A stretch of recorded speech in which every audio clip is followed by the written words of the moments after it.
एक दिन पुराने ट्रकों को नए जैसे रिस्टोर करने वाले अनीश के पास अरविंद नाम का एक व्यक्ति आया। हाय मिस्टर अनीश, मैंने सुना है कि आप किसी भी पुराने ट्रक को नए ट्रक में बदलोगे। ऐसे करने आप कितने पैसे लोगे? वो हम ऐसे ही नहीं बोल सकते सर, गाड़ी की स्थिति और उसके मॉडल को देखकर बोलूंगा, ऐसे ही कहना मुश्किल है। ठीक है, चलिए गाड़ी दिखाता हूँ, कहकर उसे अपने कार में बिठाकर जा रहा था। तभी उसे एक फोन कॉल आया। फोन में अरविंद। हाँ क्या जी, तुरंत आपके ऑफिस को आना है, वो भी 2 करोड़ का बिजनेस मीटिंग है क्या? अरे मीटिंग कल नहीं हो सकता क्या जी? आज मैं दूसरे काम पे जा रहा हूँ, वो देख कर आऊँ क्या?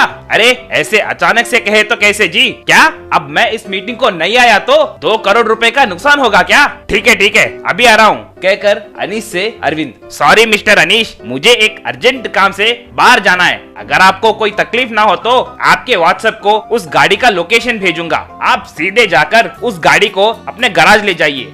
ठीक है सर, कोई बात नहीं, मैं जाकर वो गाड़ी लेकर आता हूँ, कहकर उसके पास से चाबी लेकर वहाँ से चला गया। के दिए गए लोकेशन के प्रकार एक घर के पास जाकर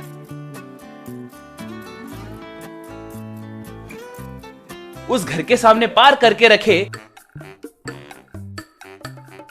एक पुराने मिनी ट्रक को लेकर अपने शेड को आया।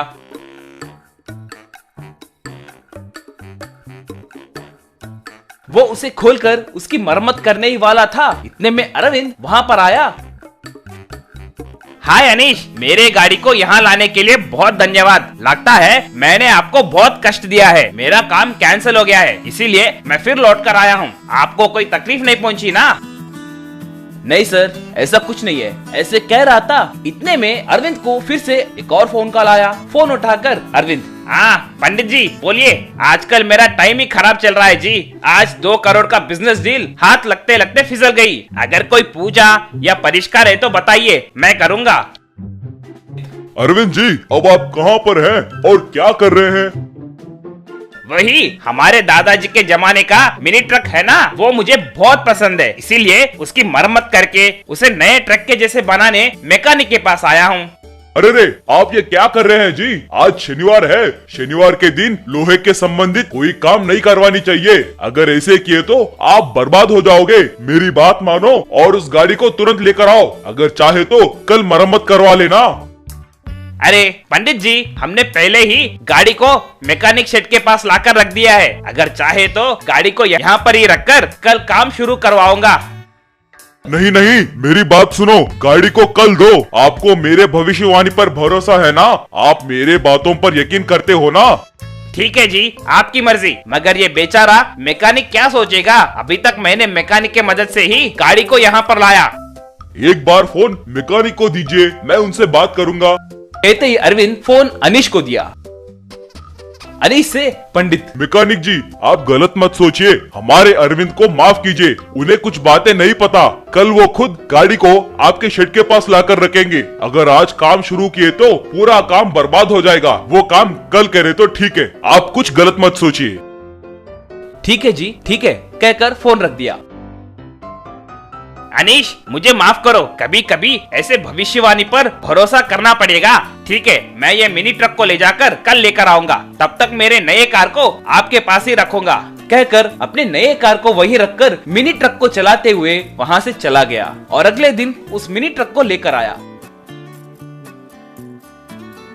अनीश, मुझे पता है कि मैं एक मूर्ख के जैसे बर्ताव कर रहा हूँ, मगर कभी कभी ऐसे करना पड़ता है। ये लीजिए मिनी ट्रक, इसे नए ट्रक के जैसे बनाकर दीजिए, मैं कल आकर इसे ले जाऊंगा, कहकर वहां से चला गया। बेचारा अनीश उस मिनी ट्रक की मरम्मत करके उसे एक अद्भुत नए मिनी ट्रक में बदल दिया। मगर अगले दिन अरविंद उस ट्रक को लेने नहीं आया।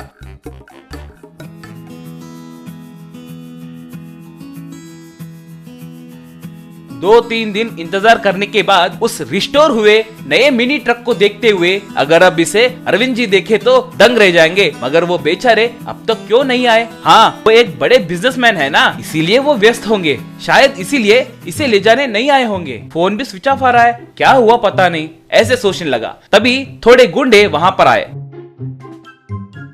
एक फोटो में उस पुराने मिनी ट्रक को दिखाते हुए, क्यों रे, परसों मेरे डेन से इस ट्रक को उठाकर लाए ना, उसका क्या किए, उसे कहाँ छुपाए, इसका पता लगाने के लिए हमें इतने दिन लगे। मैं क्यों चोरी करूंगा सर, यही वो गाड़ी है, मैंने इसे नए गाड़ी के जैसे मरम्मत किया है। वैसे ये गाड़ी अरविंद जी की है ना, आप कौन है? अरे मैंने उसमें बहुत सारा काला धन छुपा कर रखा था, वो पैसे कहाँ पर है? सर सर सर सर मुझे नहीं पता सर, परसों अरविंद नाम का व्यक्ति इस गाड़ी को लेकर आने के लिए कहा था, वो व्यस्त था इसीलिए मुझे लाने के लिए कहा, तो मैं जाकर इसे लाया। लाने के बाद पुजारी से मिलकर नाटक करके फिर इस गाड़ी को लेकर गया सर, और अगले दिन इस ट्रक को लाकर रिपेयर करने के लिए कहा था सर। अरे रे, लगता है ये बेचारा मैकेनिक सच कह रहा है। वो कौन है पता नहीं, मगर इस गाड़ी को यहाँ तक लाकर इसे फिर से बाहर ले जाकर इसमें छुपाए सारे पैसे चुरा लिया। उसका एड्रेस पता है क्या तुम्हें? कम से कम फोन नंबर तो पता है क्या? वो कैसे दिखता है? सर उसका लोकेशन सेंड किया हुआ फोन नंबर है सर, मगर उस नंबर को कॉल करे तो स्विच ऑफ आ रहा है सर। वाह, वो हम दोनों को बकरा बनाकर चले गया है रे, उसे कैसे पकड़े? हाँ, तुम्हारे पास सीसी कैमरा है क्या? सर मेरे शेड में नहीं है सर, मेरे शेड के सामने के घर में है सर, कहकर उन्हें ले जाकर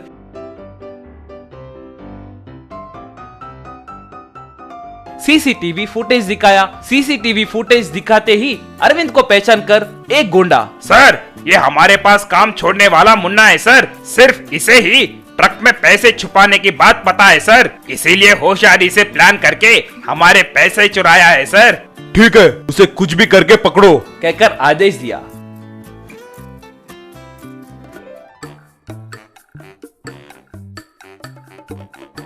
उस दिन से मुन्ना के लिए वो लोग ढूंढने लगे, मगर मुन्ना उन्हें नहीं मिला।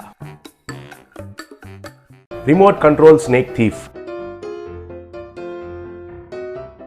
गुजरात में रतनलाल कहकर एक सोने का व्यापारी रहता था। वो एक बार गांव जाते जाते उनके बेटे छोटू लाल से, अरे छोटू, तुम दुकान का अच्छे से देखभाल करना, मैं सोने के बिस्किट्स खरीदने के लिए दुबई जा रहा हूँ, मुझे आने के लिए 1 हफ्ता लगेगा, तब तक शॉप का ख्याल रखना, वीडियो गेम्स और मोबाइल गेम्स खेलकर शॉप को मत भूल जाना, शॉप में कीमती सोना और पैसे है, तुम्हारे मदद के लिए चाचा मुन्नालाल रहता है, सावधानी से रहो।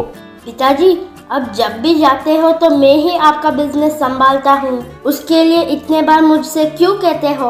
अब जाइए जाइए, मैं देख लेता हूँ। आप तो बहुत जिद्दी बन गए हैं आजकल, एक ही बात 10 बार कहते हो। अब जाओ, मैं देखता हूँ। ठीक है रे, ठीक है, ध्यान से रहना, कहकर उधर से चला गया। तब मुन्नालाल मन में, अरे ये रतनलाल भैया ऐसे क्यों किया? छोटू से भी बड़ा मैं तो हूँ ना, ये शॉप का जिम्मेदारी मुझे भी सौंप सकता था ना, जाकर इस छोटू को जिम्मेदारी देता है। क्यों, मैं इतना नहीं संभाल सकता हूँ क्या? मुझे बचपन से मौसी का बेटा कहकर देखता है, लेकिन सगाई भाई जैसा नहीं देखता है। मेरा भैया को कैसे भी सबक सिखाना पड़ेगा, वो लौटाने तक मैं इस शॉप में सोना और पैसे सब गायब कर देता हूँ। सोचकर छोटू लाल के पास जाकर, अरे छोटू बेटा, अगर तुम्हें चाहिए तो बाहर जाकर तुम्हारे दोस्तों के साथ थोड़ी देर के लिए खेल कर आओ, नहीं तो टाइम पास के लिए कोई पिक्चर देखो। मेरा भैया ऐसा ही है, हमेशा कुछ ना कुछ जिम्मेदारी ऊपर लगाता रहता है। तुम्हारे उम्र का बच्चों का खुशियाँ नहीं समझ सकता है, तुम जॉली से एंजॉय करो, मैं शॉप का देखभाल करता हूँ। अरे कुछ नहीं चाचा, आज मुझे कोई काम नहीं है और मेरे दोस्त भी गांव में नहीं है। मेरे पिताजी से आप ही बेहतर हो चाचा, आपने मुझे अच्छे से समझा, आपको बहुत थैंक्स। आप हमेशा शॉप में ही रहते हैं ना, चाहिए तो आप जाकर आराम करो, मैं देखता हूँ शॉप को। तब मुन्नालाल मन में, अरे ये बच्चा कहीं का शॉप से जाएगा नहीं लग रहा है, ठीक है, इसको कोई अच्छा सा वीडियो गेम खरीद के दिया तो उसमें डूब जाएगा, तब मैं आसानी से गोल्ड कॉइन्स और पैसे चुरा सकता हूँ, कहकर छोटू से मुन्नालाल, ठीक है बेटा, मैं ऐसा इलेक्ट्रॉनिक्स गली तक जाकर आता हूँ, कहकर गया। तब एक शॉप में जाकर मुन्नालाल, अरे बिट्टू भाई, आज का बच्चे खेलने वाले लेटेस्ट वीडियो गेम्स है तो एक दे दो मुझे। तब बिट्टू हंसकर, क्या मुन्ना भाई, आप कौन से जमाने में हो, किधर फंस गए हो? अब कहाँ का वीडियो गेम्स, वो सारे तो बंद हो गए, अब सब मोबाइल फोन में ही चल रहा है। पबजी, फ्री फायर कहकर उसमें डूब जाएंगे तो बच्चे तो इस दुनिया को ही भूल जाएंगे। ऐसा है क्या? ठीक है, मैं थोड़ा ओल्ड जनरेशन का हूँ ना, इसलिए पता नहीं चला, कहकर उधर से वापस उनके शॉप के पास आकर छोटू से मुन्नालाल, अरे छोटू बेटा, वो कुछ फ्री फायर गेम कहकर सुना था, क्या गेम है वो बेटा? बहुत इंटरेस्टिंग लगता है कहकर सुना।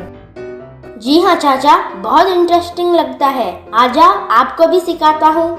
मुझे नहीं चाहिए बेटा, तुम खेलो, इससे पहले किसी के पास सुना था बस, इसलिए पूछा।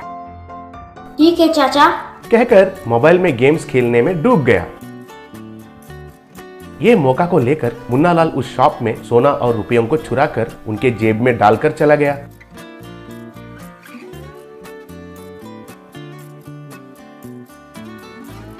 कुछ देर के बाद रतनलाल उधर आया। ये क्या है पिताजी? 1 हफ्ता लगेगा कहा और इतने में ही वापस आ गए, क्या हुआ? अरे बेटा, फ्लाइट कैंसिल हो गया इसलिए वापस आ गया, कहकर शॉप में डेस्क खोलकर देखा तो कुछ सोने के कॉइन्स और रुपए गायब हो गए। अरे बेटा, ये क्या हो गया? इधर कुछ कॉइन्स और पैसे कम हो गए, कहाँ खो गए? तुमने लिया है क्या? तुम उस फोन में अटक जाते हो और शॉप में कौन आ रहा है और कौन जा रहा है ये भी पता नहीं चलता है तुम्हें, कहकर डांट रहा था। पिताजी, मैं गेम्स में नहीं डूबा हूँ। मैं और चाचा ही शॉप में थे और कोई भी नहीं आए। चाचा खाने के लिए अभी गया था। तो तुम्हारे कहने का क्या मतलब है? मेरा भाई ही चोरी किया है क्या? मैं तो यकीन नहीं करूंगा। वो कई सालों से मेरे पास विश्वास से काम कर रहा है। वो मेरा दूर का रिश्तेदार हो सकता है, लेकिन वो भाई से भी ज्यादा है मुझे। पिताजी, मैं अभी प्रूव करता हूँ, मेरे साथ आइए, कहकर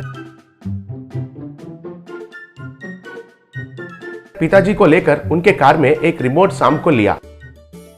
अब वो रिमोट स्नेक क्यों चाहिए? अभी भी खेलने का शौक नहीं गया है क्या तुम्हें? पिताजी, मैं इसके जरिए उस चोर को पकड़ता हूँ, मेरे साथ आइए, कहकर एक पेड़ के पीछे छुपकर चलते जा रहा मुन्ना के ऊपर उस रिमोट सांप को छोड़ा। वो सांप उनके ऊपर आने लगा तो मुन्नालाल हैरान होकर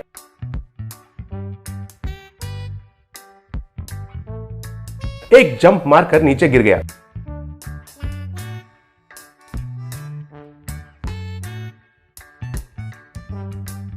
तब उनके जेब में से सोने के कॉइन्स, कुछ गहने और रुपए नीचे गिरे। वो देखकर रतनलाल, अरे मुन्ना, इतने दिन से कई बार सोने का कॉइन्स और पैसे गायब हो रहे तो एम्प्लॉइज का काम है कहकर अच्छे से काम वालों को काम से निकाल दिया था। तुम्हारे वजह से मैं तुम्हें कभी शक नहीं किया, लेकिन इतने दिन से हमारे शॉप में चोरी करने वाला घर का चोर तुम ही हो, कहकर उनको पकड़कर अच्छे से पिटाई करके उधर से भगा दिया। तब छोटू से, तुम सुपर हो छोटू, दूर का रिश्तेदार कहकर सहारा दिया तो वो ऐसे करेगा कहकर नहीं सोचा। तुम्हारे वजह से अब असली चोर पकड़ा गया। बहुत थैंक्स बेटा, कहकर छोटू का बहुत प्रशंसा किया।